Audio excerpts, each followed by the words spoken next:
Today we shall reflect on the theme called to share the good news.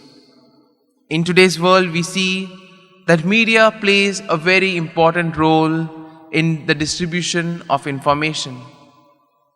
We see that a simple post on Facebook, a simple video shot on any ordinary mobile phone goes viral within minutes. But in the good old days, things were done by word of mouth and by deeds. And therefore, in a way, the readings of today ask us, do you believe that the Lord is truly alive? Are you ready to make His presence known in the world by your actions and your deeds? A glance at the first reading of today shows how filled with zeal were the first disciples. Now, after being interrogated by the chief priests, we see that the chief priests found that there was nothing wrong with Peter and John. In fact, the man who was cured was also over there. And as a result, they could not charge them with anything. So what did they do? They decided to let them off. But they decided also to give them a warning not to go and preach the good news again. And what did Peter and John do? Did they accept the freedom and say, okay, thank you for leaving us, we shall do as you say? No.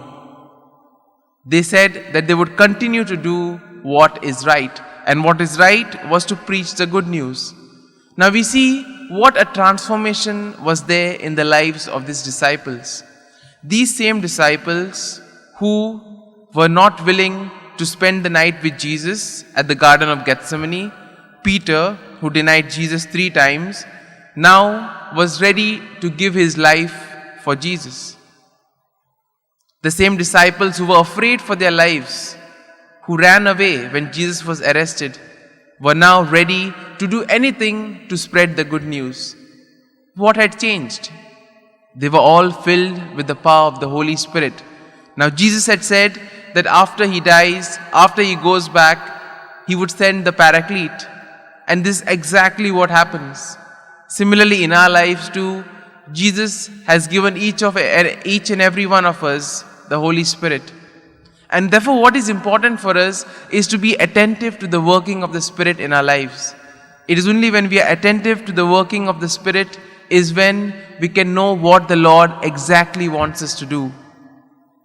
Today's Gospel also reveals to us that the first to see the risen Lord was not Peter and was not any one of the disciples, but it was a woman who was noted for a demonized living.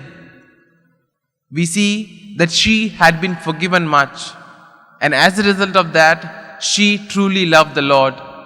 And as a result, she was the first to go to the tomb and to pay a visit to the Lord. And we see that her faith, her trust, and the love that she had was rewarded. But then we see that the disciples would not believe her. They felt that we have been with Jesus for so many days, for so many years now.